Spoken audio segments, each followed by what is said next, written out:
자, 레위기 3장 말씀입니다.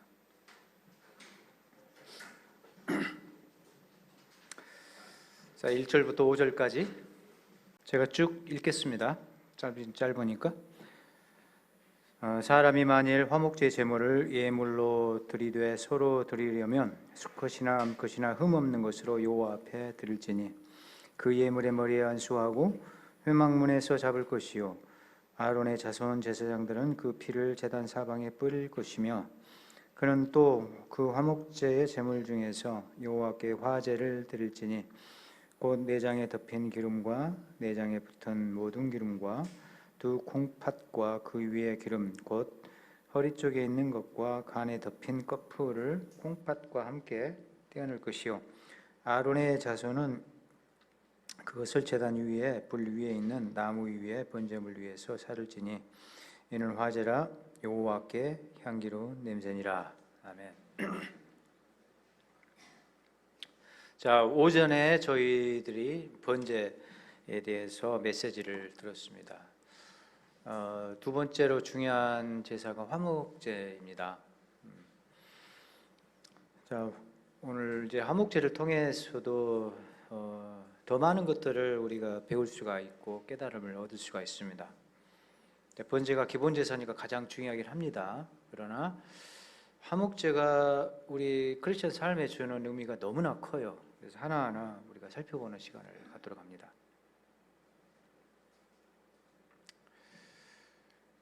일단 화목제라는 히브리어를 보면은 샬람임인데 저거는 우리에게 익숙한 샬롬이란 단어에서 왔습니다. 그 뿌리가 같아요, 실제로. 샬롬 우리가 다 알잖아요. 지금은 한국어화 돼가지고 안 믿는 사람들도 샬롬이란 단어는 알고 있습니다. 안녕 그런 뜻이죠. 이게 오늘날 이제 이스라엘의 유대인들의 인사이기도 하고요. 샬롬 이렇게 인사를 하니까 샬롬이 근데 무슨 뜻이죠? 안녕하고 똑같은 말이에요. 우리말 안녕하고. 그러니까 샬롬은 편안한 상태를 말합니다. 평화로운 상태 이것을 이제 말합니다.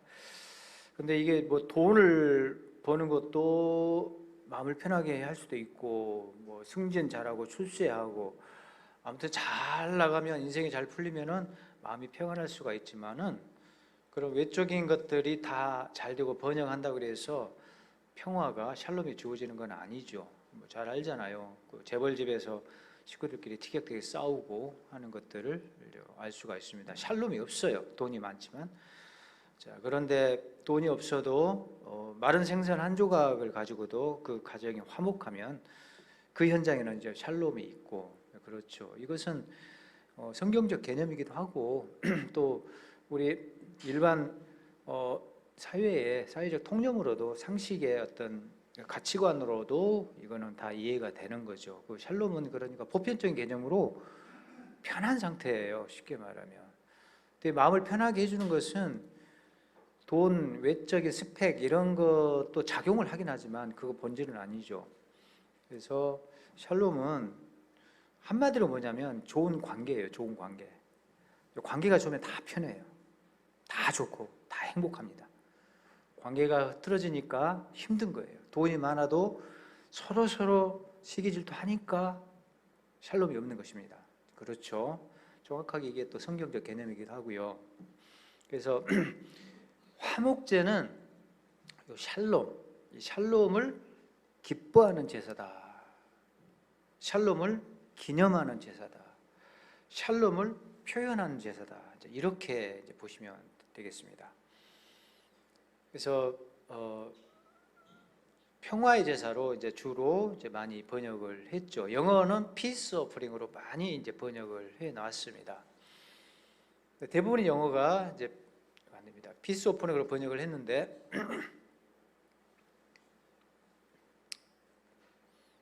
어떤 이제 영어 성경 NIV 성경이라고 이제 많이 젊은 사람들이 보고 영어 성경을 보는 사람들은 대표적으로 이제 보는 성경이 NIV인데 그 NIV 성경은 fellowship 오퍼링으로 번역을 했습니다. 뭐 영어 잘 모르는 분들한테 영어를 써서 죄송한데 펠로우십이 뭐냐면은 사귐이에요. 사귐. 저게 그러니까 뭐냐? 사귐의 제사, 교제의 제사예요. 그러니까 전혀 좀 다르죠. 의미가. 평화의 제사, 교제의 제사, 통하면서도 조금 색깔이 달라요. 제목부터가. 그래서 그 펠로우십 제사라고, 사귐의 제사라고 번역을 한 이유가 나름대로 있습니다. 그러니까 샬롬은 좋은 관계를 말하거든요. 좋은 사귐이 있는 상태를 말해요. 그래서 그것이 개인적으로 가정 내에서 이웃 간에 뭐 이런 샬롬이 있을 수가 있죠. 그리고 사회 공동체 안에서 서로 사회적 갈등이 없고, 우리나라는 뭐 영원한 지역 갈등도, 저는 전라도 깽깽이 출신인데 불러주셔서 샬롬이 있잖아요. 이렇게. 그렇죠. 샬롬이 있잖아요. 근데 저는 이상하게 경상도 쪽에서 많이 불러주셔요. 울산을 지금 한 6번 정도 왔어요. 양산까지 이제 울산 지역으로 포함하면 7번째가 돼요. 부산도 엄청 많이 가고. 우리 동네에서는 잘 안 불러줘요. 왜 그런지. 자, 그런데 어쨌든 뭐 이거 지역의 갈등, 공동체 어떤 사회적 계층 간의 갈등, 이런 게 없는 게 그 사회에 샬롬이 있는 상태죠. 이것은 국가 간에도 마찬가지입니다. 국가 간에 반목이 없고, 뭐 경쟁 관계, 전쟁이 없고, 뭐 이렇게 반목 관계가 없으면은 인터내셔널 샬롬, 그러니까 국제적 샬롬이 있는 상태입니다. 그러니까 지구적 샬롬이 가능한 거죠. 언제 그런 날이 올지를 모르겠지만은, 하나님께서 말씀하신 종말의 세상에는 그런 완전 절대 평화의 세상이 오죠. 아무런 갈등이 없는, 전쟁도 더 이상 없는. 이게 이제 성경의 샬롬의 개념인데, 중요한 것은 하나님과 우리 사이에도 샬롬이 있다는 거죠. 소통이 원활히 되면은 나와 하나님 사이에는 샬롬이 있습니다. 왜냐? 바른 관계 속에 있으니까. 그럼 좋은 거예요. 행복한 거예요. 자, 우리가 사람이 힘드니까 내게 샬롬이 없어요. 사실은 따지고 보면 그래요. 문제의 본질은 거기에 있어요. 근데 사람이 다 좋으면 그렇게 행복할 수가 없어요. 그렇습니다. 하나님과 나 사이에도 샬롬이 있다는 것이 그렇게 좋은 상태일 수가 없어요. 너무 좋아요.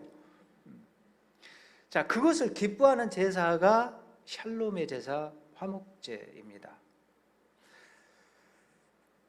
자, 그래서 우리가 그 화목제에 대한 오해를 풀어야 되거든요. 첫 번째는 우리말 성경의 요한일서 2장 2절이나 그 다음에 로마서 3장 25절을 보면은 번역을 그렇게 해놓은 바람에 큰 이제 오해가 있는 거죠. 그 3장 25절 같은 경우 읽어보시면, 이 예수를 하나님이 그의 피로써 믿음으로 말미암는 화목제로 세우셨으니 이는 하나님께서 길이 참으시는 중에 전에 지은 죄를 간과하심으로 자기의 의로우심을 나타내려 하심이니라.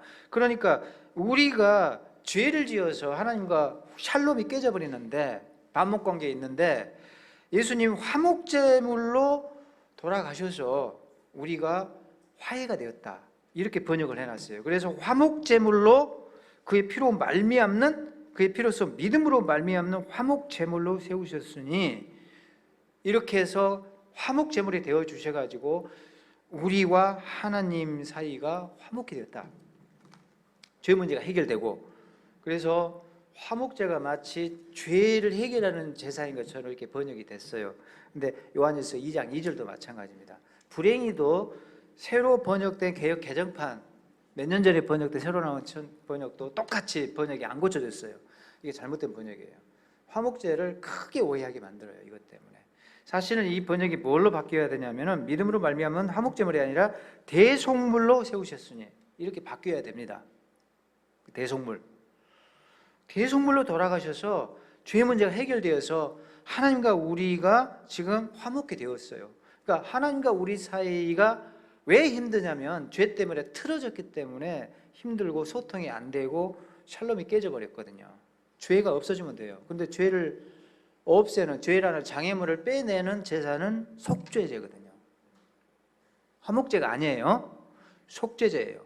속죄제가 대속물로 바쳐지니까, 대속물이 뭐죠? 나를 대신하는 제물이란 말이죠.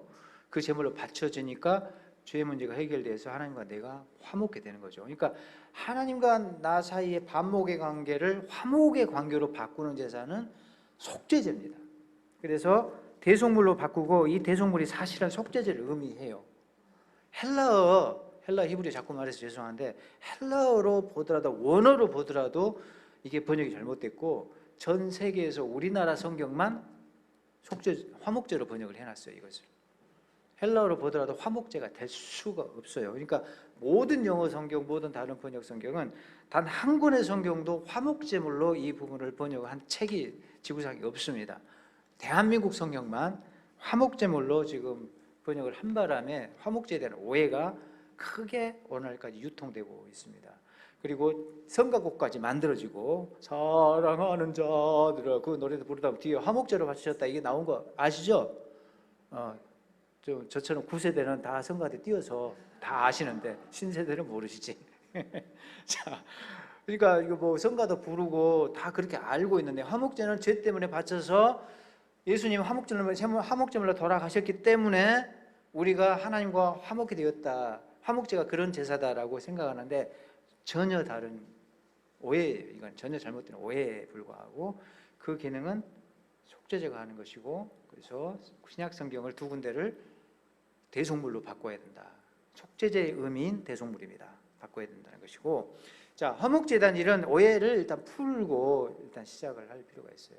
자 화목제는 하나님과 나 사이에 아무런 문제가 없어요. 오히려 너무 좋아요.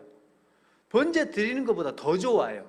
왜 그런지 아세요? 번제는 좋아서 감사의 제물로 나를 봉헌의 표시로 계속 바치잖아요. 은혜 받은 대로 올라가서 이제 바치면 돼요. 뭐 하나님이 딱 시간표 정해준 것이 아니에요. 응?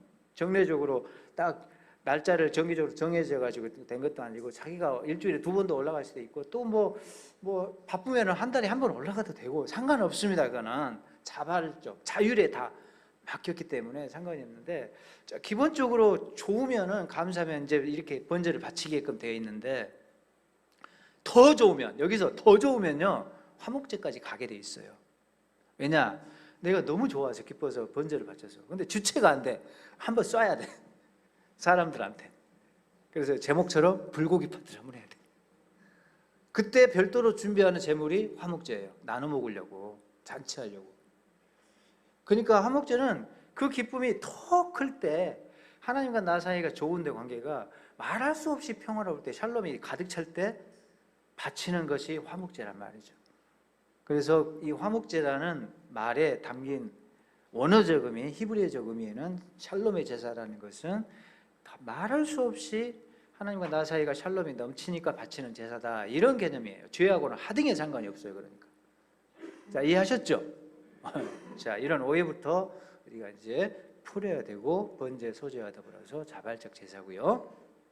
그 다음에 이것은 수평적 친교의 강조가 있어서 펠로우십 오프링 사귐의 제사다 이렇게 우리가 개념 정리를 하시면 좋을 것 같고 그래서 이것은 먹는 제사이기 때문에요. 하나님 앞에는 조금만 바쳐요. 맛만 보시라고. 자, 왜 맛만 보시라고 조금만 바치고 배 터지게 사람이 다 나눠 먹는가? 이거 내 못된 놈들 아닌가? 이 생각할 수 있잖아요. 아니 나는 기름하고 콩팥 2쪽 딸랑 그거 주고 간 한 토막 썰어서 올리고 그냥 몸통 다 들고 와서 실컷 이제 처먹어도 돼 이놈들이. 그러면 이거 이제 나를 어떻게 대접하는 거야 이렇게 생각할 수도 있잖아요. 하나님 입장에서는. 근데 전혀 그렇지 않은 이유가 그 앞에 이미 잔뜩 한 상 가득 차려 드렸습니다. 그게 뭐죠? 번제를 먼저 드리게끔 돼 있거든요. 그래서 화목제를 드릴 때는요 항상 번제가 앞에 나와요. 그래서 성경 읽어보시면 번제와 화목제, 번제와 화목제 이렇게 나와요. 쌍둥이처럼 항상 번제, 화목제 나란히 붙어 다니는 이유가 먼저 번제를 기본으로 드리고 그 다음 화목제를 가기 때문에 그렇습니다. 근데 간혹은 화목제만 나온 경우가 있습니다. 앞에 생략을 했어요. 당연히 번제가 올라가기 때문에 그게 생략돼 있을 뿐이에요. 당연히 화목제 앞에는 번제가 먼저 드려지게 되어 있습니다. 자, 이런 특징을 이제 우리 알아야 되는데 그래서 하나님 앞에는 일단 번제 바쳤기 때문에 맛만 봐도 나는 맛만 볼 테니까 그것만 바쳐라라고 하셔서 그것만 올려드리고 그리고 이거는 사람들이 이제 불고기 파티하려고 가져갑니다. 그래서 이제 집에서 상 펴놓고 실컷 나눠 먹는 제사단 말이죠. 그래서 일부만 바치고 사람이 나눠 먹는 잔치의 제사라는 것을 우리가 분명히 아셔야 된다는 것이고 그럼 화목제 고기를 어떻게 배분했는가? 하나님께 일부 바치고요. 그게 기름 콩팥 간꺼풀, 그리고 양의 경우에는 기름진 꼬리가 들어가요. 그래서 3장을 보시면은 희한하게 양에게만 그 미골에서 밴 기름진 꼬리가 포함되어 있어요. 그게 9절에 나오거든요. 소나 염소에는 요구가 되지 않아요. 꼬리를 말합니다. 미골은 꼬리뼈를 말하잖아요. 거기서 꼬리뼈 쪽에서 베가지고 꼬리를 바치라는 것인데, 왜 그러냐면 양 꼬리는 성분이 97%, 98%가 다 기름덩어리라고 합니다. 그 덩어리가 다 기름이래요. 그래서 그것도 기름으로 취급해서 싹둑 잘라가지고 그래서 이제 기름으로 마찬가지로 바치라는 것인데, 여기서 기름 바치라고 했을 때 내장 복부에 이렇게 두만 붙어 있는 기름들 말합니다. 3장 아까 우리가 이제 보면은 거기 보면은 내장에 덮인 기름, 내장에 붙은 기름 이렇게 이제 표현이 되어 있어요. 그거를 덮인 기름, 붙은 기름 난 구분이 뭔지 모르겠는데 내장을 이제 복부를 열어보면은 기름이 그런 식으로 붙어 있나 봐요. 그거를 이렇게 부위별로 기름을 덩어리째 썰어내도록 돼 있나 봅니다. 저는 이제 본 적이 없어요. 그거를 떼어낸 기름 덩어리는 본 적이 있어요. 아프리카에서 여러 번 봐요.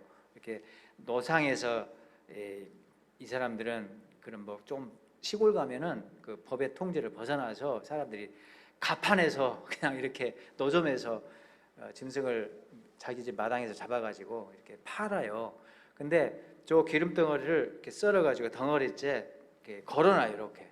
그건 안 팔아요. 왜냐하면 먹지 않는 것이 음식하는 것이 아니에요. 걸어놓고 살코기만 팔거든요. 자, 이렇게 하는 건 이제 많이 봤는데, 이게 흰색, 회색빛이 감도는 흰색 계통 그런 기름 덩어리인데요. 이것은 삼겹살 기름하고는 완전히 달라요. 삼겹살 기름은 먹어도 돼요. 그거는 하나님 그것까지 몇 개 내라 하지 않았어요. 여기서 기름을 금지한 것은 그 내장 복부 두툼한 기름 덩어리를 이제 말하는 것입니다.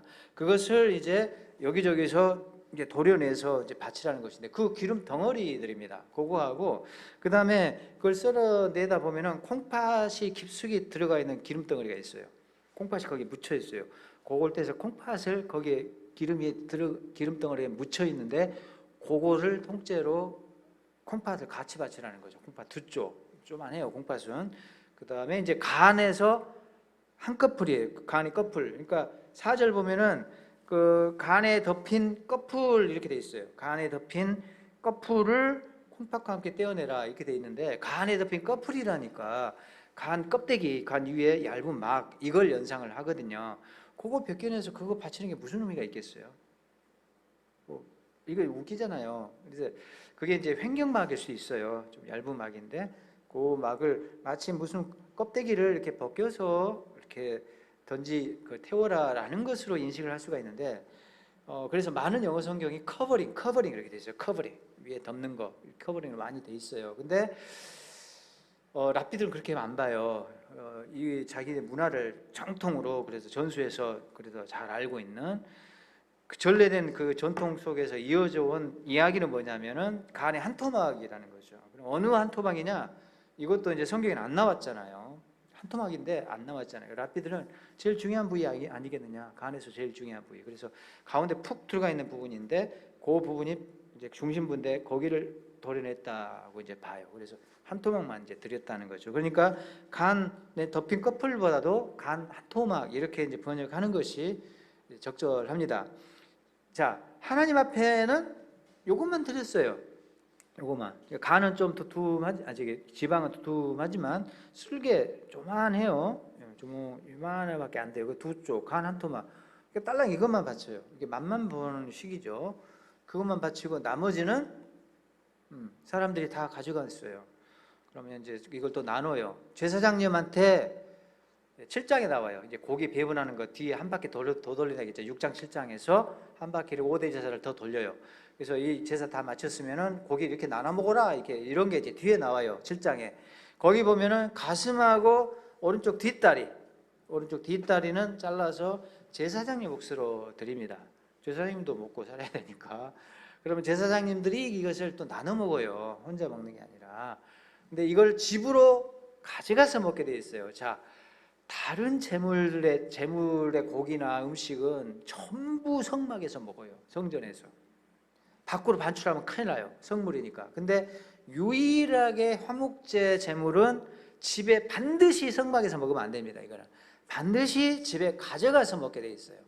그 제사장님도 이거 들쳐메고 와서 어이 고기 좀 나누세요 해가지고 이것을 한 자리에서 모여서 먹거나 또 고기를 나누거나 이렇게 해서 같이 이제 공동 분배해서 먹도록 돼 있고, 이 제사자 헌제자는 이것을 들고 이제 나머지 한 90% 이상 고기가 되잖아요. 이 대부분의 고기를 영치하고 집으로 가서 여보 상 펴놓으세요. 테이블 깔아 놓으세요. 자, 내가 갈 테니까 불도 펴놓고, 동네 사람들한테 전부 문자 놓고 카톡 놓고 전화하고 해가지고 다 불러요. 초청장 보내고 해서 소를 잡았으면 마을 잔치가 벌어지는 겁니다. 그야말로 마을 잔치예요. 그런데 이제 양염소면은 마을 잔치까지는 안 되죠. 그래서 이건 친인척만 간소하게 친인척만 불러서 이렇게 단합대회를 하는 거죠. 잔치를 하는 거예요. 자, 이게 바로 이제 화목제라고 보시면 되는데, 헌제자는 그러니까 나머지 부분을 다 가져가서 집에 가서 잔치를 벌인다, 나눠 먹는다라는 것입니다. 자, 이렇게 이제 남은 고기들을 다 터치어분하게 되어 있었습니다. 자, 이게 기름 덩어리예요. 제가 이제 봤던 거하고 똑같아요. 저런 것을 갈고리에 묶어가지고 이렇게 걸어놓더라고. 이제 저거는 안 팔아요 그러더라고. 그래서 그럼 어디다 씁니까 물어보니까 양잿물 만드는데 이렇게 쓰고, 비누 만드는데 쓰고, 그 다음에 그 공업용 기름 우지라고 해죠. 우지. 이제 뭐 라면 삶을 때 튀길 때 이제 그걸로 한다잖아요. 우지 같은 그런 것으로 식용으로는 쓰지를 않는다고 하는 것입니다. 그리고 이제 한쪽에 좀 검은티 약간 검붉은 색이 간입니다. 사실은 이제 사진이 저렇게 나왔지만은 간은 빨글스름 빨개요. 왜냐하면 피를 걸러내는 기능을 해요. 계속 피를 맑게 만드는 기능을, 해독작용도 하고, 그래서 늘 피가 머금어져 있어요. 그래서 이제 간을 크거든요. 간은 두툼해요. 이제 그 생강 같은 거 썰어가지고 이렇게 또 기름장에다 찍어 먹고 이제 막 옛날에는 막 그랬잖아요. 이렇게 눈도 좋아지고 비타민도 많고 한다면서. 근데 사실 이제 함부로 생강 먹으면은 좀 곤란하긴 하죠. 거기에 기생충도 좀 많이 있고, 요즘은 잘 안 먹더라고. 어쨌든 간은 어릴 때 저도 많이 봤는데 빨갛스름합니다. 그런 특징을 갖고 있는데, 그거 다 들이질 않고 한 토막만 이제 떼서 바쳤다는 것이고, 꼬리에 저렇게 미고래뱅 꼬리랑인데, 그쪽 지역 팔레스타인 지역, 오늘날 그 이스라엘 그 땅, 약속의 땅, 가나안 땅 그쪽 지역의 양들은 특징이 꼬리가 조금 더 두툼하다고 그래요. 기름이 유독 그쪽이 많다고 그럽니다. 자, 두 콩팥을 왜 바쳤을까? 그러면 이제 여기서 질문을 해야 돼. 아니, 왜 하나님께서 기름을 왜 바치라겠지? 왜 콩팥을 바치라겠지? 왜 간 한 토막을 바치라겠지? 말씀을 안 해주셔요. 그러니까 우리가 답을 찾아내야 돼. 근데 그게 100% 맞는지 정답인지는 아무도 이제 알 수가 없지만, 그래도 합리적인 유추를 이제 해봐야 되는 거죠. 자, 콩팥은 왜 바치라고 했을까? 다른 장기도 많잖아요. 5장 6부로 구성되어 있잖아요. 뭐 쓸개도 있고, 뭐 내장도 있고, 12장도 있고, 뭐 등등 굉장히 많은 인간의 장기도 있고 동물도 마찬가지입니다. 근데 왜 유독 콩팥을 바치라고 했을까? 뭐 조금 질문을 해볼 필요가 있어요. 간꺼풀, 이것은 이제 간 한 토막인데 간엽이 이제 좋은 번역입니다. 그래서 라피들은 가운데 토막인데 그것을 간 여러 해부학적으로 간 여러 부위로 나뉘더라고요. 저는 뭐 잘 몰라요. 인터넷으로 이제 사진을 찾아보니까 뭐 이쪽은 무슨 부위, 이쪽은 무슨 부위, 뭐 잘 모르겠더라고. 근데 폭 들어가 가운데 부위였다라고 이제 생각을 해요. 그게 100% 정답이라고 볼 수는 없어요. 근데 간의 가장 중요한 부위였지 않겠냐라고 하면서 그거 한 토막을 썰어서 바쳤는데, 폭 들어간 가운데 부위를 이제 미상엽이라고 이제 부르더라고요. 꼬리엽이라고도 해요. 거기를 이제 바쳤다는 것이고, 또 간은 그럼 왜 일부를 떼가지고 바쳤을까? 다른 장기도 많은데 콩팥을 바치고 또 간은 또 왜 그랬을까? 심장도 있고 쓸개도 있고 12장도 있고 뭐 내장도 있고 등등 많이 있는데 왜 그랬을까라는 질문을 던져볼 필요가 있습니다. 자, 이렇게 기름 덩어리를 이렇게 도려내면은 저 커뮤니티한 게 보이죠? 저걸 파내면은 저게 콩팥이에요. 저걸 이렇게 파내잖아요. 콩팥이 이제 나온다는 거죠. 저 콩팥을 파내지 말고 기름 덩어리째 콩팥하고 같이 포함해서 이제 바치라고 이제 하는 것입니다. 자, 콩팥이 크게 나왔어요 사진이. 근데 사실 작아요. 우리 인간의 신장도 조그만하고요. 저게 이제 간인데 무슨 내가 여기서 해부학 지금 수업을 하는 거 같네. 저 간인데 저거 이제 폭 파진 데 있잖아요. 저거를 이제 받쳤다고 하는데 뒤집어 놓으면은 조금 더 사진이 괜찮아요. 이렇게 뒤집어놓으면 폭 파진데 저 꼬리엽이라고 돼 있는데 한문으로는 미상엽이라고 하더라고요. 근데 영어로는 뭐라고 하던데 뭐 좀 어려워. 영어가 좀 안 외우시는 영어예요. 좀 복잡해. 몰라도 되지요. 전문 의학 용어니까. 자, 어쨌든 저 꼬리엽이라고 하는 미상엽이라고 하는 부위를 그래도 가장 중요한 부위라고 생각해서 간을 대표하는 그런 부분이라 생각하고 아마 저걸 뗐을 것이다. 저거 받치면 간 다 받친 셈으로 하고 나머지는 이제 먹어도 된다라는 것입니다. 여기서 이제 질문을 해야 되는 거죠. 왜 이런 것을 바치라고 했는가? 콩팥을 왜 바치라고 했을까? 자, 하나님께서 특히 이제 기름은 내 것이다라고 또 기름 내 것이야라고 소유권을 주장하시거든요. 여기 3장 16절을 보시면 모든 기름은 여호와의 것이니라라고 하면서 기름의 소유권을 주장을 하고 계셔요. 거기 보시면 왜 그렇게 그랬을까? 자, 먼저 콩팥을 왜 바쳤을까라고 이제 우리가 질문을 던져볼 필요가 있어요. 자, 학자들이 여기서 이제 많은 어떤 그 추론을 하면서 해석을 합니다.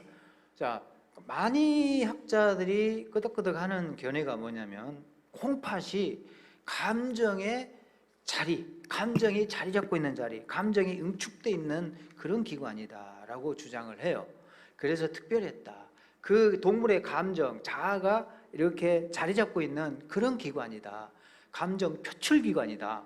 감정을 발산시키는 그런 기관이다라고 하면서 중요한 의미. 그래서 그 짐승의 자아와 일치시켜가지고 감정이 응축된 자리 기관이다라는 의미를 부여해서 그게 특별했다. 그러니까 이제 바치러 하겠다라고 이제 주장을 해요. 근데 다른 장기도 빠지지 않아요. 다른 장기들 들으면 섭섭해. 그죠? 뭐 쓸개 빠진 놈, 쓸개 빠진 인간, 뭐 이런 말 하잖아요. 쓸개도 이렇게 뭐가 빠지면은 제 기능을 못 해요, 사실. 그러니까 쓸개 빠진 사람이라는 말에도 어떤 인간의 정서, 감정, 뭐 이런 마음 같은 게 들어가 있단 말이죠. 그 내장이 찢어진다, 아플 때 너무 막 속 쓰리고 그럴 때 내장이 찢어지는 아픔을 그 창자를 동원하잖아요. 그러니까 감정 표출 기관으로 창자도 빠지진 않아요. 근데 사실은 1등으로 감정 표출 기관이 별도로 있어요. 좋아하는 사람 보면은 뭔가 두근두근 하는 그런 경험을 하잖아요. 그렇죠. 감정이 제일 1등으로 먼저 반응하는 기관이 뭐죠? 심장이잖아요. 그런 식으로 하면은 심장이 1등으로 받쳐져야 되거든요. 그런 의미를 부여하면은 또 심장은 일절 언급이 없어요. 심장 받치란 말이 없습니다. 그러니까 감정의 자리다, 감정의 응축기관이라 했을 때는 1등이 심장인데 왜 콩팥만? 이런 이제 질문을 던질 수밖에 없죠. 그러니까 이게 일관된 설명이 안 돼요. 제가 보는 견지에서는. 그래서 일단 가능성 중에 하나긴 한데, 자, 그리고 콩팥의 이제 위치가 이제 중요하고 좀 이따 이제 말씀드릴게요. 이것은 아마도 첫 번째 이유는 그럼에도 불구하고 이제 이유를 찾는다면 아까 말씀드린 대로 이게 도려내다 보니까 콩팥이 그 기름 속에 들어가 있으니까 불어 파내지 말고 기름으로 같이 그냥 싸잡아서 기름 취급을 해라라고 했을 가능성이 커요. 그러니까 묶어서 그냥 기름으로 취급해서 바쳐라. 간 파내지 마라. 이런 의미로 그냥 콩팥도 바치렴 이렇게 이제 말씀했을 가능성이 큰데 그거보다는 두 번째 견해가 더 그럴 것 같아요. 자, 사실 이제 해부학적으로 보면은 그 내장 기름이 가장 깊숙한 곳에 이렇게 그걸 도려내면은 거기에 그 내장 기름의 가장 깊숙한 곳에 콩팥이 자리를 잡고 있답니다. 그러니까 무슨 말이냐? 그 짐승의 가장 중심된 기관이 콩팥이래요. 그러니까 중심성을 가리켜요. 그러니까 심장은 감정을 대표할 수 있지만 마음을 대표할 수 있지만은 신체의 중심에 콩팥이 자리 잡고 있답니다. 그래서 그 중심성 때문에 그 짐승을 대표할 수 있다라는 거죠. 그게 저는 맞는 것 같아요. 그리고 실질적으로 우리말 성경에 폐부를 실험한다 이런 말이 있어요. 폐부를 시험하신다 하나님이 그 폐부를 돌아보시고 또 마음을 감찰하시고 이게 다 콩팥이란 단어입니다. 그 중심을 본다는 표현이에요. 그게 중심을. 그러니까 콩팥이라는 단어가 마음, 폐부 이런 식으로 번역이 되었거든요. 그러니까 중심성을 가리켜요. 그러니까 상당히 일리 있는 그 주장입니다. 그것은 저거는 상당히 그래도 우리가 수용할 수 있는 콩팥의 중심성 때문이다라고 우리가 이제 받아들일 만하다라는 것입니다.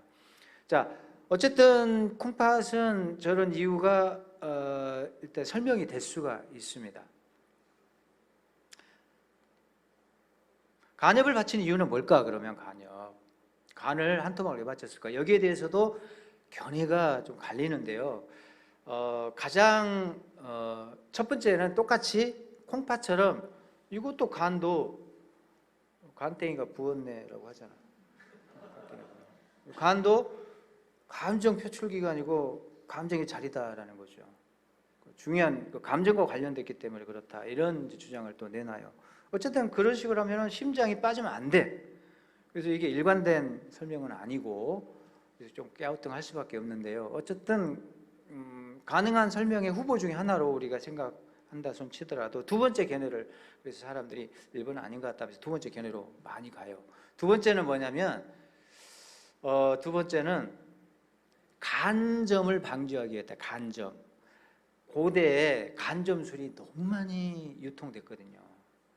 이게 민간에서도 간점을 많이 받고 심지어 왕실에서도 간점을 가장 중시 여겼어요. 그러니까 그 정도로 중요한 간점술이었는데요. 수백 가지, 수천 가지 점술이 있었어요. 오늘날도 점 많이 보잖아요. 근데 고대에는 더 많이 봤죠. 자연 점술, 인공 점술 막 이렇게 구분해서 학자들이 다 점을 조사해가지고 다 지금 점의 종류도 다 지금 체계적으로 교통 정리를 해놨습니다. 그러니까 이스라엘에는 점술이 금지되어 있기 때문에 이스라엘은 점술 문화의 흔적을 찾아보기 어려워요. 성경에서 엄격하게 금지했거든요. 근데 이웃나라 국경만 넘어가면은 점술의 흔적들이 너무 많아요. 그 문헌들도 많이 나왔고 그걸 다 조사를 해요. 수백 가지가 나와요. 별하별 점들이 다 있습니다. 근데 그 중에 가장 중요한 점이 민간에서도 왕실에서도 보는 이 간점이었다는 거죠. 간점 어떻게 보는가? 양이나 염소를 잡아가지고 간을 끄집어내요. 생간을 끄집어내가지고 간을 살피는 거예요. 그 간의 모양, 선이 어떻게 이렇게 형성되어 있는가? 그래서 간의 형태, 선 모양, 빛깔 이런 것을 보고 판독을 해요. 그래서 간이 징조를 알려준다고 봐요. 미래의 징조를 미리 알려준다고 보는 거죠. 그래서 간을 끄집어내가지고 도대체 다음 달에 무슨 일이 있을까 미리 끄집어내고 지진이 올 것 같네. 메뚜기 떼가 오네. 그런 재앙들을 미리미리 이게 판별을 한다는 거죠. 그런 간점술사들이 있었어요. 간점술사들이 굉장히 많이 활동을 하고 있었는데 그거를 민간에서도 많이 봤고 심지어 왕실에서도 국가 대사를 결정할 때 제사장 불러다가 제사장들이 주로 간점술사였거든요. 그러다가 야 빨리 그 양 한 마리 가지고 와서 간 좀 봐라. 그래서 제사장이 그 앞에서 간을 끄집어내가지고 봐요. 이렇게 읽어요. 판독을 해. 그래가지고 폐하 다음 달 3월 15일은 전쟁 나가면 안 됩니다. 그럼 무슨 날로 해야 돼? 보니까 4월 16일이 좋습니다. 이런 식으로 길이를 잡아준다든가. 그리고 미리 재난이 언제 올 것 같으니까 대비를 해야 된다든가. 그런 식으로 왕실에서 이것을 절대시했어요. 이 간점술을. 근데 이게 그 일종의 간점술은 사이비 유사과학이었어요. 유사과학. 우리 주역 무슨 토정 비결 이런 게 통계학이거든요. 일종의 마냥 미신은 아닙니다, 여러분. 무슨 말 알겠어요? 마냥 미신은 아니고 통계학으로 이럴 것 같다라는 그 누적된 통계에 의해서 그것을 예측을 하는 방식도 있습니다. 다 맞지는 않는데 그래도 그게 전혀 또 안 맞는 것도 아니에요. 근데 그게 이제 인간의 경험이 축적돼가지고 누적돼가지고 이게 통계치로 이게 이제 나와가지고 예측을 하는 방식인데 간점술도 유사과학이었어요. 그래서 간을 끄집어내니까 몇 년도 몇 월 달 몇 월 며칠에 이렇게 끄집어내서 보니까 그때 지진이 생겼다. 메뚜기 떼가 왔다. 그리고 간 모양이 이럴 때는 메뚜기 떼가 오네. 간 모양이 이럴 때는 지진이 오네. 이런 통계를 낸다는 거죠. 그래서 그걸 가르쳤어요. 간점술 학교가 있어요. 학교가 있어. 가르쳤어요, 이것을. 근데 어떠한 점술도 하나님은 다 금지했거든요. 신명기에서는 점술가들을 다 죽이라고 했어요. 그 관행을 따라가면은 다 처형이다. 이렇게 엄히 경고를 했어요. 왜 그런지 아세요? 시간표는 하나님이 통제하시거든요. 우주의 질서, 시간의 질서, 우주의 시간의 프로그램은 하나님의 주권 안에 있는데 인간이 조종하고 조작하는 거죠. 그걸. 그러니까 하나님의 영역에 개입하는 거예요. 그건 완전히 이것은 하나님의 주권에 대한 침탈이에요. 하나님을 모독하는 행위예요. 무슨 말인지 알겠죠? 그래서 점수를 통해서 시간을 조종하려는 그 시도 자체가 하나님에 대한 엄청난 그 모독이기 때문에 절대적으로 금지를 하는 거죠. 모든 점수를 다 인간 스스로 어떤 프로그램을 통제하려고 하는 시도 자체를 전부 하나님에 대한 반역으로 이제 보는 거죠. 그래서 다 금지를 합니다. 절대 금지예요. 그래서 이스라엘에서는 점술이 들어오면 안 됩니다. 그러니까 하나님이 점수를 막으려고 야 강권에서 네 점 보고 하는 그런 짓 하지 마라. 태워. 썰어서 그냥 태우고 먹어버려. 뭐 이렇게 했다는 거죠. 그래서 점술 방지용으로 그것을 일부를 태우라겠다라고 하는 설명이 상당히 먹혀요. 설득력이 있어요. 뭐 그럴듯해요. 저도 100% 저는 거부하지 않고 일리가 있다라고 생각을 하고 있습니다. 그런데 사실은 그 정도면은 사실은 그냥 폐기를 해라.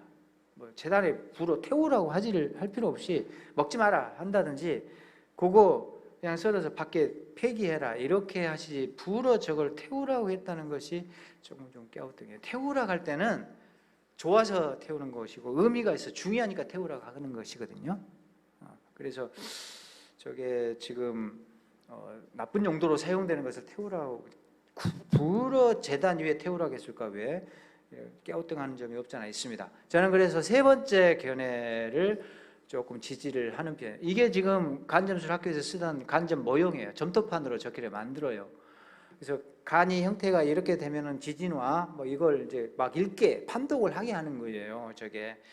저런 그 간점술 교과서가 많이 발견됐어요. 그러니까 간점술 학교가 운영될 정도로 그렇게 중요한 점이었다라고 이제 보시면 되고 그거를 하나님이 하지 말라고 태우라고 했다라는 것입니다. 그게 첫 번째 이유고, 근데 저는 이제 그 견해보다도 빨간색에 좀 힌트가 있지 않는가 싶어요. 그래서 첫 번째는 간정의 자수니까 심장이 있는데 깨우뚱. 두 번째는 간점술을 방지하기 위해서 태우라겠다. 이게 의미가 있는 재단에 태우라는 것은 특별한 의미가 있어서 태우는데 이게 좀 아주 좀 좋지 않은 부정적인 방법으로 사용되는 것을 방지하기 위해서 태우라겠다. 깨우뚱인데요. 저는 세 번째 견해를 지지하는데 이것은 세 번째 견해를 지지하는데 요게 이제 힌트가 이제 간을 보시면 빨갛잖아요. 저는 빨간데 조금 힌트가 있지 않나 싶어요. 자, 오늘날 우리는 충분히 이제 의학이 발달돼 가지고 다 아는데 피가 골수 뼈 안에 있는 골수 얘기죠. 그 골수 즙에서 피가 만들어진다는 걸, 뼛속에서 피가 만들어진다는 걸 다 알아요. 이거는 초등학생들도 이제 다 알고 중학생들 정도 되면 다 배우는 사실입니다. 거기서 그래서 골수암 걸리면은 그 이제 피가 만들어지지 않기 때문에 혈액암 일종의 그래서 그 골수암 걸리면은 굉장히 위험하죠. 그러니까 우리는 다 아는 사실입니다. 근데 고대에는요. 모든 사람들이 동서고금 할 것 없이 모든 문화권에서 모든 나라에서 똑같이 생각한 게 뭐였냐면은 피는 간에서 만들어진다고 생각했어요. 그럴 수밖에 없는 게 간 끄집어 놓으면 벌겋거든요. 막 피가 거기서 막 이렇게 나오는 듯한 그런 느낌을 주는 장기예요. 그래서 모든 사람들이 당연히 간에서 피가 뿜어져 나와서 이렇게 몸에서 돌지라고 이제 생각을 했다는 것입니다. 그러니까 피 만드는 기관이었어요. 근데 하나님은 율법을 주실 때 당시 의학적 수준, 생물학적 지식의 수준에 맞춰서 주십니다. 그걸 아셔야 되거든요. 그 수준에 눈높이에 맞춰서 율법을 주셔요. 그러니까는 예를 들어서 레위기 11장에 너네들 그 곤충류 먹지 마라, 메뚜기 먹지 마라 할 때 그 메뚜기를 네 발로 발 4개짜리로 표현해요. 근데 곤충은 기본적으로 다리가 6개거든요. 그런데 발을 4개라고 해요. 그러니까 성경이 틀렸네라고 하거든요. 근데 고대인들의 인식 속에서는 곤충의 발이 4개짜리도 있고 6개짜리도 있어요. 고대인들의 어떤 지식 수준에서는 그렇습니다. 여러분 실질적으로 그 어떤 곤충 박물관 같은 데 가서 한번 보세요. 물장군이라는 곤충 아세요? 물장군? 바다 그 물속의 깡패입니다. 물장군 유튜브로 보면 재미나요. 한번 보세요. 물장군이 괴물이에요. 이만해요. 근데 이놈이 황소개구리 잡아먹는다는 사실 아세요? 이놈이 황소개구리 이따만한 집채만한 놈을 잡아먹어요. 어떻게 잡아먹는지 아세요? 앞에 주둥이가 이렇게 나와 있어요. 그걸 찍어버려요. 딱 찍어가지고 계속 독을 주입해서 마비를 시켜요. 그래서 그게 이제 죽잖아요. 몇 날 며칠 거기서 액을 빨아먹어요. 계속 질리도록 빨아먹어. 완전히 그 상구석이로는 이제 사망하셨고, 그러니까 완전히 깡패예요. 물속의 깡패인데 물장군이 그런데 이게 주둥아리처럼 보여요. 이게 근데 이게 발이에요, 발. 그러니까 우리가 볼 때는 발이 4개고 이것은 주둥아리네라고 생각할 수가 있어요. 이게 그 사슴벌레처럼 주둥아리가 있잖아요. 그것도 그런 주둥아리처럼 딱 보여요. 고대인들은 발로 생각하지 않아요. 누구도. 근데 앞발이에요, 그게. 근데 고대인들 관점에서는 그런 곤충은 발이 4개짜리란 말이죠. 그러니까 그걸로 찝어가지고 입으로 독을 주입해서 이제는 마비시켜가지고 이제 개구리를 잡아먹는 방식이거든요. 뱀도 잡아먹습니다. 이놈이 뱀도 잡아먹고. 아무튼 유튜브 한번 보세요. 오늘 설교보다 유튜브가 남겠네. 자, 어쨌든 자, 그러니까 고대인들의 눈높이에 맞춰가지고 하나님이 이제 율법을 주시거든요. 그러니까 야, 니네 간에서 피가 만들어진다고 생각하지. 근데 피가 뭐야? 피는 생명이잖아. 근데 생명은 누가 주지? 생명의 주재권은 누구한테 있지? 하나님이 생명을 주시잖아요. 그 짐승에게 생명을 주시는 이는 짐승에게 피를 공급하고 생명된 피를 공급하시는, 즉 다시 말해서 피를 주시는, 생명을 주시는 이는 하나님이시거든요. 근데 간이 그 피를 만들어내니까 얼마나 중요합니까? 야, 생명은 내가 주는 거잖아. 그러니까 피 만드는 기관 나한테 바쳐야 되지 않겠어? 라는 의미에서 그런 의미를 부여해서 중요하니까. 이게 쓸데없이 간 좀 보고 그러니까는 그런 짓 하지 말라 하는 것보다도 이게 중요하니까 제단에 한 토막은 그래도 바쳐라. 상징적으로. 그리고 이제 너희들 먹어도 된다라고 했을 가능성이 크다는 거죠. 그래서 저는 피하고 관련된 그런 요구였다. 하나님의 요구였다라고 저는 생각을 합니다. 자, 이건 정답이 없으니까 여러분들이 그 좋은 답 아무거나 이제 선택하셔도 상관이 없습니다. 자, 그 다음에 기름은 그러면 왜 바쳤을까? 기름에 대해서도 이런 견해가 있어요. 제일 좋으니까 최상급의 부위니까. 아니 고기의 최고 좋은 부위는 하나님께 바쳐야지라는 그런 개념이 들어가 있다. 그러니까 기름이 최고 좋은 부위였다라고 해석을 하는 분들도 있고 그렇게 또 알고 있는 사람이 많습니다. 근데 제가 말씀드렸죠. 이거 못 먹는 부위예요. 음식에 어떤 향취 같은 거를 좀 더하게 해서 그 향이 더 좀 나게 하거나 뭐 풍미를 좀 더하기 위해서 그렇게 해서 조금 썰어서 넣을 수는 있어요. 풍미 더하려고 그런 용도로는 좀 사용할 수가 있겠지만 기본적으로 이 자체가 요리해서 먹는 부위가 아닙니다. 공업용으로 비누 만들고 이제 그런 데 쓰는데 이 랍비들이 하는 이야기예요. 이 전통을 잘하는 랍비들이 이건 못 먹는 부위다 이렇게 이야기해요. 안 먹는 부위다 이렇게 말하거든요. 그러니까는 제일 맛있으니까 최고급 부위를 하나님 앞에 마땅히 돌려드렸다. 이것이 조금 아니다라는 것입니다. 음식으로는 적합하지 않기 때문에. 그럼 뭐냐? 그래서 정반대 이야기를 해요. 어떤 사람들은 아니 콜레스테롤 덩어리가 아니냐? 저거 먹으면 병 들고 일찍 죽으니까 야 니네 그거 먹으면은 야 건강 다 망치니까 먹지 마. 그래서 하나님이 백성들을 배려해서 건강을 생각해서 먹지 말도록 하고 태우라고 했다라고 이제 대답을 내놓는다는 거죠. 정반대죠. 좋아서 바쳤다. 나쁘니까 먹지 말라고 먹지 말라 하시고 바치라겠다. 이게 정반대 대답입니다.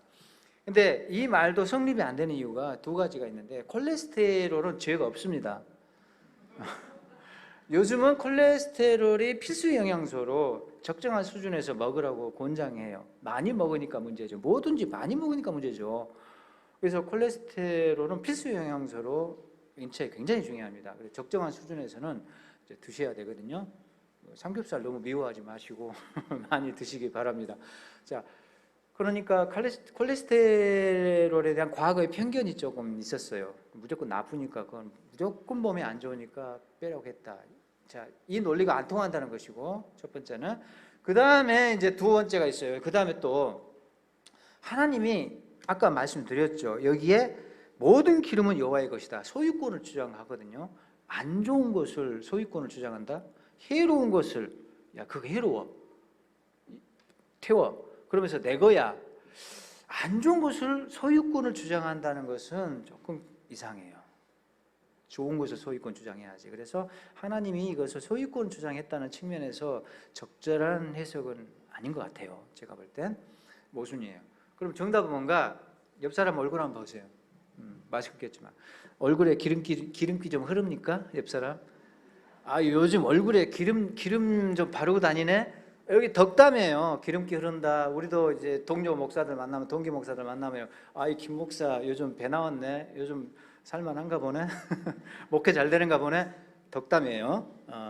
배에 이렇게 기름이 이렇게 두텁게 끼어 있는 것이 마냥 욕만은 아니고, 요즘 먹고 살만하구나라는 일종의 덕담이기도 해요. 그렇죠? 그러니까 짐승이 기름졌다 했을 때는 살이 쪘다는 거죠. 통통하다는 것은 좋은 거예요. 사람은 통통하면 별로지만 짐승은 통통하면 좋은 것입니다. 그러니까 이게 기름이 굉장히 좋은 상징을 갖고 있단 말이죠. 풍요, 넉넉함을 상징하고 있어요. 모든 문화권에서 그렇습니다. 그래서 기름진 소, 살진 소를 기름진 소라고 하고, 기름이 흐른다라는 것은 좋은 어떤 긍정적인 표현이고, 넉넉함, 넘침, 풍요를 가리키는 어떤 상징입니다. 기름이. 그래서 기름이 풍요를 상징해요. 그 짐승을 살찌게 한 분이 누구냐? 그 동물에게 기름을 준 이가 누구냐? 동물을 넉넉하게 하신 이가 누구냐? 너의 삶을 윤택하게 하신 분이 누구냐? 하나님이라는 거죠. 너에게 기름을 주신 이가 누구냐? 하나님이라는 거죠. 그래서 너에게 풍요를 주신 하나님 앞에 그것을 돌려드리는 것이 마땅하지 않겠느냐. 그래서 풍요의 근원 되신 하나님 앞에 이거 하나님이 주셨네요 라고 바치는 것이 마땅하다는 거죠. 그래서 풍요를 상징하는, 넉넉함을 상징하는 기름을 떼서 하나님 앞에 감사함으로, 감사합니다, 하나님이 다 주셨네요 라고 그 고백을 담아서 바치라고 했다는 것입니다. 그래서 기름을 요구했다는 거예요. 이게 가장 그럴듯하지 않아요? 저는 이게 일부 학자들과 더불어 이 견해를 저는 지지를 합니다. 자, 이게 정답 같아요. 제가 볼 때는. 자, 그런 의미가 기름에 있었다는 것이에요. 그래서 지금 콩팥의 중심성, 간은 피와 관련돼서, 그 다음에 기름은 풍요와 관련돼서 이걸 바치라고 했을 가능성이 커요. 그래서 다 이유가 있었기 때문에 하나님이 이런 그 장기와 부분들을 이제 바치라고 했다는 것입니다. 자, 근데 흔하게 이 기름, 콩팥, 간엽 이렇게 세분화되어 있는데 성경에서 반복적으로 이것을 묶어서 단순하게 기름으로 총칭을 해버리는 경우가 아주 많아요. 그 대표적인 것을 제가 거기에 두 구절만 뽑아놨습니다. 각든 것과 뭐라고 되어 있죠? 각든 것과 그 다음에 머리와 기름 이렇게 되어 있잖아요. 몸통 각든 거, 머리, 그 다음에 나머지 내장 부위는 기름으로 총칭해서 간하고 콩팥을 거기에 포함시켜 버립니다. 자, 이렇게 해서 기름이 대표적으로 이것을 묶어서 총칭하는 그런 의미로 사용되는 경우가 이제 많이 있습니다. 두 구절만 제가 좀 뽑아냈어요. 거기 이제 나오잖아요. 속죄 제물에 기름을 이렇게 태워라. 그 기름이 내장 기름만이 아니고 저기에 콩팥하고 간 한 토막이 들어가 있다는 의미입니다. 그렇게 이해를 하시면 되겠습니다. 자, 기름에는 양의 꼬리도 이제 포함된다고 말씀드렸죠. 그래서 요걸 이제 떼서 이제 바친다는 것이에요. 그러면 왜 소는 꼬리를 떼라고 하지 않았을까요?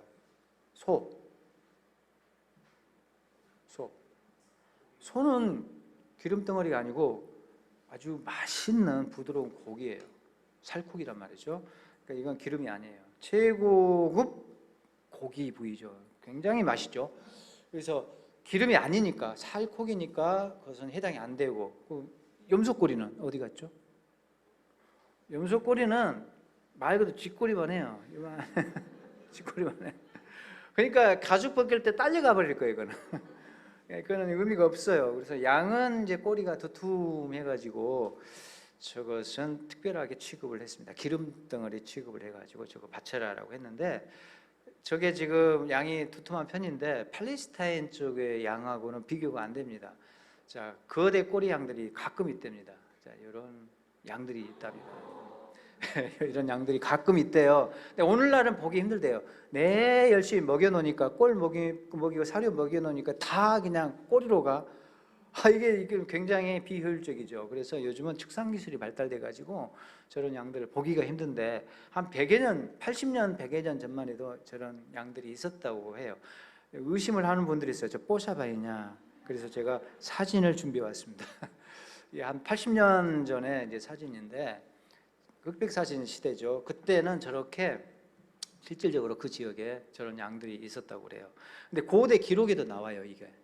아주 2000년 전에 예수님 당시에 그 기록에 보면은 헤로도투스라는 로마의 그 역사 사학자가 있었어요.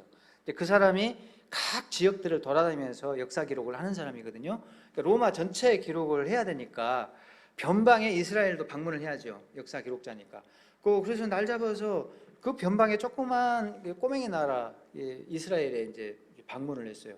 근데 거기에 기록을 해놨네, 여행 기록을. 내가 그 동네 가서 희한한 거, 정말 희한한 거 보고 왔다, 신통방통한 거 보고 왔다면서 기록을 해놨는데 바로 이것이었습니다. 요거였어요. 꼬리가 워낙 크니까 받침대를 세워놨다는 거죠.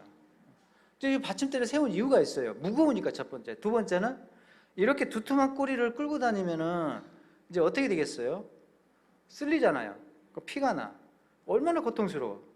무겁기도 하지만은 이 상처에서 난 이 쓰라림이 이루 말할 수가 없죠. 그래서 목동들이 참 불쌍하니까 이렇게 이제 미니 꼬맹이 수레를 달아줬다는 거죠. 그래서 미니 수레를 받침대용으로 달아줬다. 야, 꼬리 받침 있는 거 나 처음 봤다라고 기록이 있어요. 실질적으로 그러니까 고대에는 이렇게 꼬리 받침용 수레를 달아줄 정도로 꼬리가 이제 컸다는 거죠. 그런 기록이 있을 정도입니다. 아마 역사적 사실일 거예요. 그러니까 꼬리가 저렇게 컸는데 저게 전부 기름 덩어리였다는 것입니다. 근데 그것을 하나님께서 먹지 말고 저것도 기름은 내가 준 것이니까 바치라 이러고 이제 했다는 것이죠. 저렇게 이제 바친다는 것입니다. 자, 그다음에 이제 마무리 단계로 갑니다.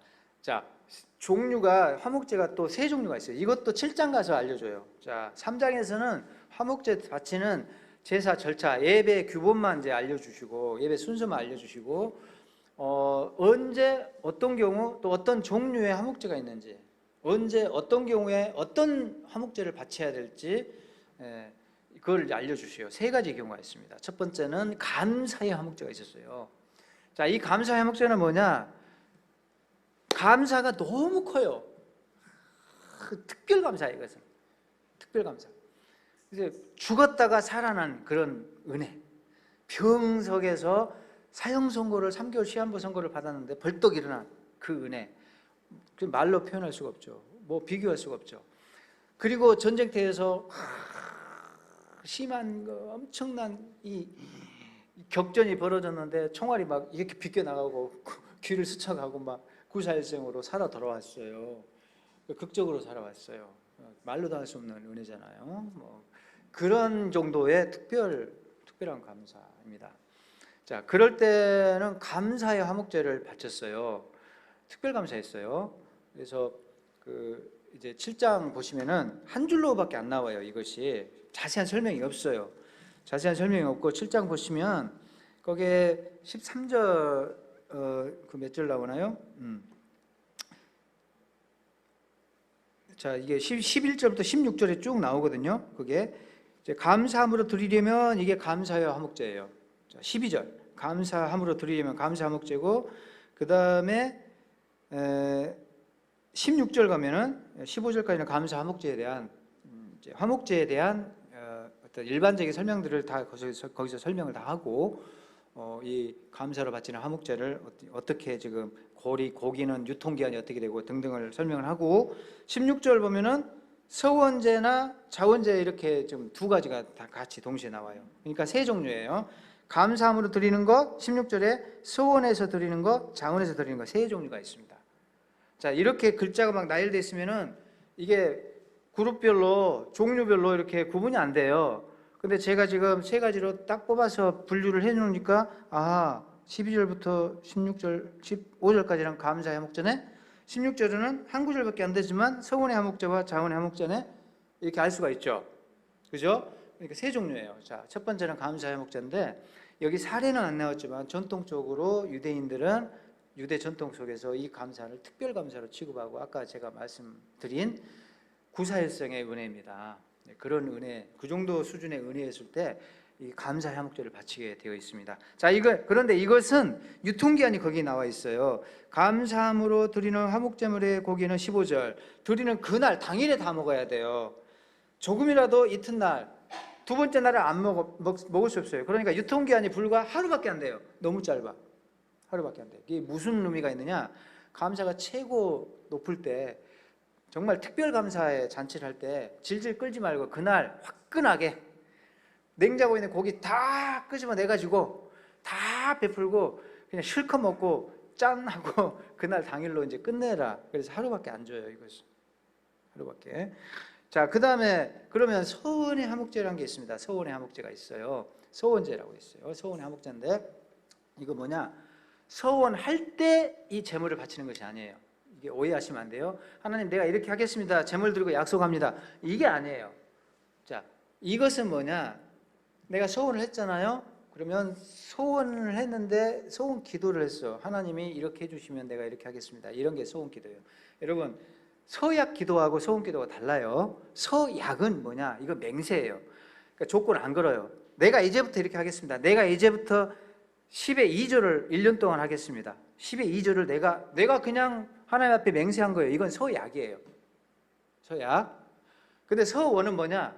하나님이 취업을 시켜주시면 내가 2달치 월급을 몽땅 다 드릴게요. 이건 서원이에요. 조건이 있어. 조건이 있는 것은 서원이고, 조건이 없이 내가 결심한 것은 서약이에요. 자, 무슨 말인지 알겠죠? 근데 우리는 그걸 두 개를 그냥 섞어서 소원기도 해요. 아무거나 그냥 내가 약속한 것도 소원기도를 하고, 그 다음에 조건을 걸어서 내가 하나님 이렇게 해주시면 내가 이렇게 하겠다는 그 진정한 소원기도를 하고, 서약도 그냥 소원기도를 해요. 우리는 그래서 쓰는데, 엄밀하게 따지면 이게 구분되어 있어요. 그냥 내가 하나님 앞에 일방적으로 약속을 하는 것이 있고, 그런 소원기도가 있고, 그건 엄밀하게 서약입니다.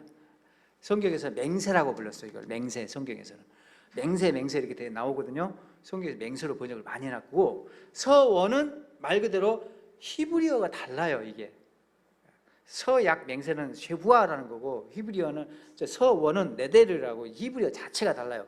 서원은 뭐냐? 반드시 조건을 걸어야 돼요. 조건을. 하나님이 이렇게 해주시면 내가 이렇게 할게요. 조건을 걸어요. 그래서 취업이 안 되잖아요. 하나님 취업시켜주시면 내가 2달 월급을 하나님께 다 바치겠습니다.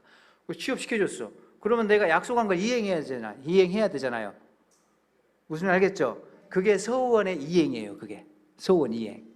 이렇게 되는데, 성경에도 소원기도 사례가 있어요. 대표적으로 한나가 아들 좀 주세요. 뭐 자녀가 없어요. 이제 여자로서 인생에 이게 꼴이 뭡니까? 하나님, 비참합니다. 막 내 잘못이 아닌데 왜 그러세요? 뭐 가슴 치면서 술 마신 여자처럼 막 발버둥 쳤잖아요. 하나님 앞에 달라고 하나님 앞에 막 결사적으로 이제 기도했던 여성이 바로 한나, 위대한 여성이 한나입니다. 안 주셨잖아요. 매년 올라가서 그렇게 발버둥 치면서 기도했는데, 어느 날 안 주시니까 자기가 걸어요. 하나님께서 주시면 내가 이 아들을 다시 하나님께 봉헌하겠습니다. 걸잖아요. 주시면 봉헌하겠다고. 자, 거기에는 어떤 믿음이 있을까요? 주시면 내가 봉헌하면 또 아들을 줄줄이 주실 것이다. 그 믿음이 있어요. 내가 이 아들을 성전에 바쳐도 또 내 대를 이어서 우리 집안을 이어나갈 그 아들을 또 주신다는 그 확고한 믿음이 있기 때문에 봉헌을 해요. 아멘? 봉헌을 한단 말이죠. 그래서 한나가 주시면 내가 봉헌하겠다고 조건을 걸어요. 그래서 하나님이 사무엘을 주셨잖아요. 그리고 그 아들을 받았잖아요. 그러면 내가 소원했던 걸 이행을 해야 되잖아요. 아들을 봉헌해야 되잖아요. 그때 아들 봉헌하러 올라갈 때 끌고 올라가는 제물이 무슨 제물이다? 소원의 화목제란 말이죠. 그게 이제 사무엘 2장 보면 나옵니다. 나중에 가서 읽어봐요. 나와요. 소 3마리 끌고 가는데 3마리 중에 1마리는 번제용이 100% 맞아요. 나머지 2마리는 화목제용일 가능성이 100% 맞아요. 왜냐하면 실로라는 마을하고 그 주변에 이성 촌락들이 있어요. 그 실로는 종교적 중심지여서 예배 중심지였기 때문에 실로 자체는 고고학자들이 다 오늘 발굴했거든요. 규모가 좀 작아요. 지금 이미 다 발굴해서 금까지 그어놨어요.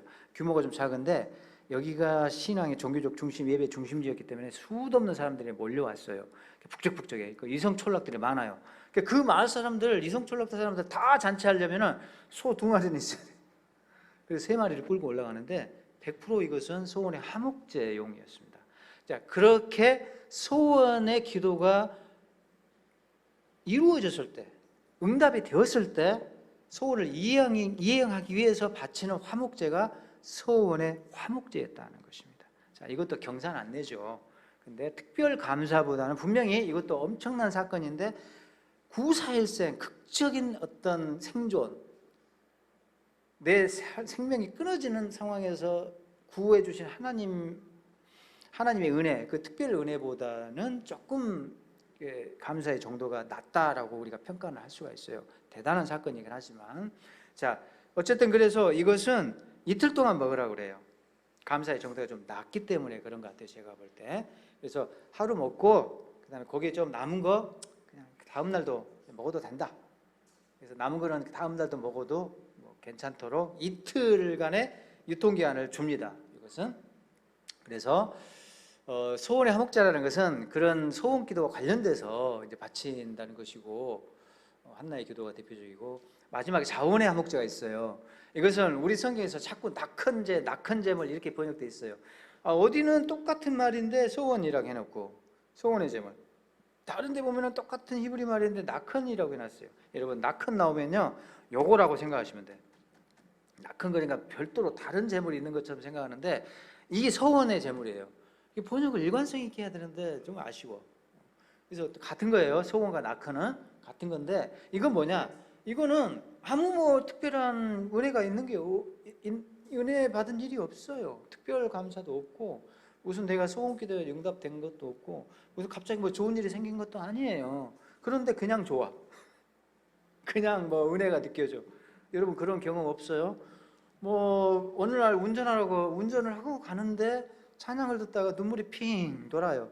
그런 일이 없으면은 여러분들 심각한 지금 문제를 갖고 있습니다. 눈물이 핑 돌아. 그래서 옆 갓길에 잠깐 대고 펑펑 울면서 혼자 주여 눈물 쏟으면서 혼자 부흥회를 하고 좀 제정신이 아닌 상태로 이제 그런 경험들이 신앙생활 하다 보면 다 있습니다. 그 은혜가 갑자기 밀려올 때가 있어요. 그때 견딜 수가 없어서 지금 양이나 소를 준비해서 가지고 올라가는 제물이 자원의 화목제예요. 그거는 자원의 화목제. 그건 굉장히 의미가 있죠. 이것은 특별히 뭐 하나님이 베풀어 주신 은혜가 없는데 범사에 감사하는 그런 예물이라고 보시면 됩니다. 그래서 은혜를 주체할 수 없을 때, 큰 은혜가 느껴질 때 이제 가서 자발적으로 드리는 것인데, 이건 그야말로 정말 순수한 자발성이 있죠. 자, 그래서 이것은 조금 유일하게 하자가 있어도, 흠이 좀 있어도 하나님께서 용인하신 유일한 제물입니다. 뭐 소원제나 감사제는 절대 흠이 있으면 안 돼요. 모든 제사에서 이것만 유일하게 다리가 조금 불편한 소, 그런 흠이 있는 소를 괜찮다 바치라고 했어요. 왜냐? 순수한 자원의 재물이었기 때문에 하나님이 눈 감아 주신 겁니다. 자, 이걸 이제 우리가 알고 있어야 되고요. 그래서 이제 바치는 거예요. 그렇게. 그리고 또 한 가지는 화목제는 이게 순수한 자원에 자발적으로 드리는 것이기 때문에 번제보다 더욱 그러기 때문에 암수 구분을 안 둬요. 이것은 야, 네가 원하는 것 그냥 바쳐. 너 맛있는 암소를 잡고 싶어? 괜찮아. 네가 더 비싸고 맛있는 암소를 잡겠다는데 내가 왜 말려? 또 실컷 그래 마을 사람들과 나눠 먹으려. 그래서 암소 잡을 수도 있어요. 그 사람한테 맡기는 거예요. 그래서 암수 구분을 두지 않았습니다. 그 다음에 이거는 나눠 먹는 제사니까 소, 양, 염소까지만 와요. 비둘기는 없습니다. 왜 그럴까요? 거기 몇 점이 안 나옵니다. 이게 손바닥만한 날짐승이기 때문에 이건 뭐 잔치용으로는 안 되잖아요. 그래서 비둘기는 품목에서 없어요. 그래서 소하고 양, 염소까지 가고 정말 큰 감사가 이렇게 은혜를 받았으면은 조금 무리해서라도 마을 잔치를 하기 위해서 소를 잡았을 거예요. 근데 이제 조금 역량이 그만큼 안 되면 그냥 친인척끼리 그걸 기뻐하고 했을 가능성이 큽니다. 자, 이렇게 이제 바치는 것인데 이것도 유통기한이 이틀이었습니다. 자, 자원제도 유통기한이 이틀이었고 그래서 결국은 세 가지 이유로 바치는데 전부 공통점이 잔치 제사, 불고기 파티 예배였다. 단순한 파티가 아니었어요. 단순한 불고기 식탁이 아니었어요. 그거는 평상시에 오늘 고기 한번 구워 먹세 이런 고기 구워 먹고 같이 밥상 나누고 하는 것은 평상시에도 있어요.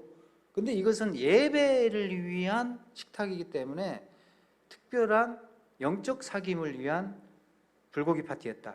일반 밥상이 아니었다. 일반 잔치가 아니었다라는 것입니다. 이것은 예배 연장이었어요. 그러니까 그것을 우리가 좀 잘 알고 있어야 된다는 것이고요. 속죄를 위한 제사가 아니라는 것 제가 이제 말씀을 드렸고 화목제 의 그러니까는 이제 마지막으로 의를 생각해 보는데 번제는 전적으로 봉헌의 제사니까 수직적이잖아요. 하나님께만 바쳐요. 인간에게 돌아온 몫이 하나도 없어요.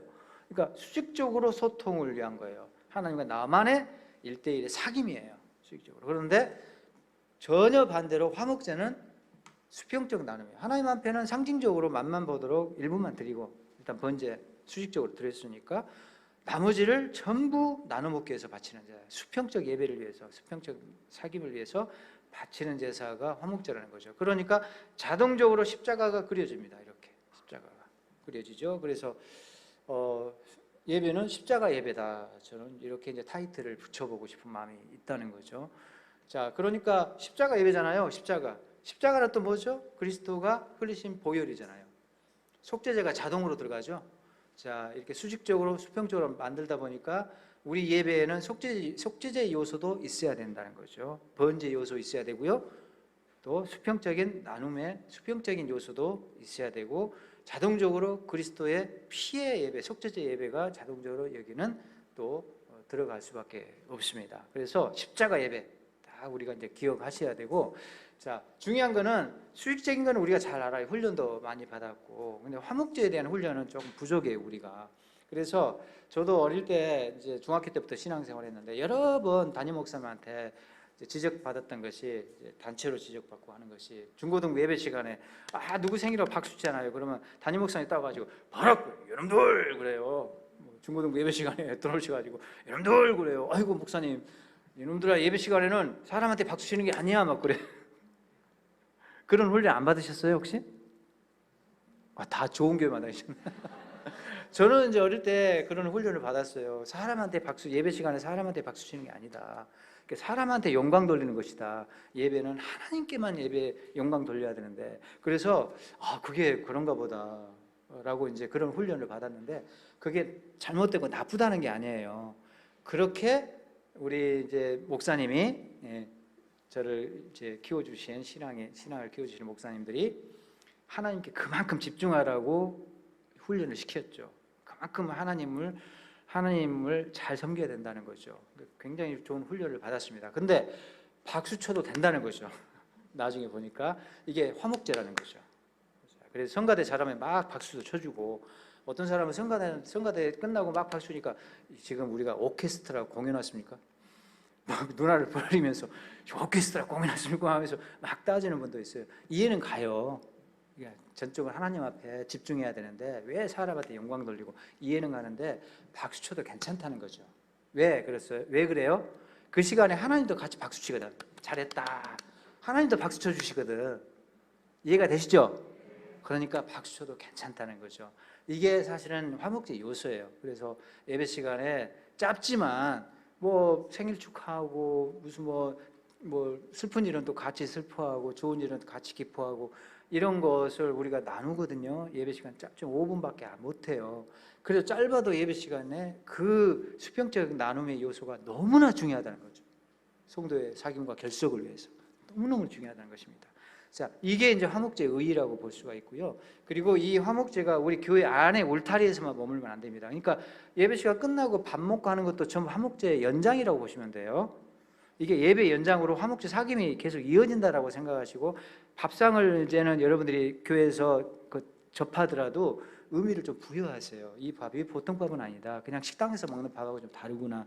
그래서 영적 사귐 속에서 우리가 먹는 밥이구나. 이 의식을 가지면 더 좋겠다는 생각이 들고, 그리고 어디 단합대회 간다, 야외배 간다, 전부 이 화목제 요소들입니다.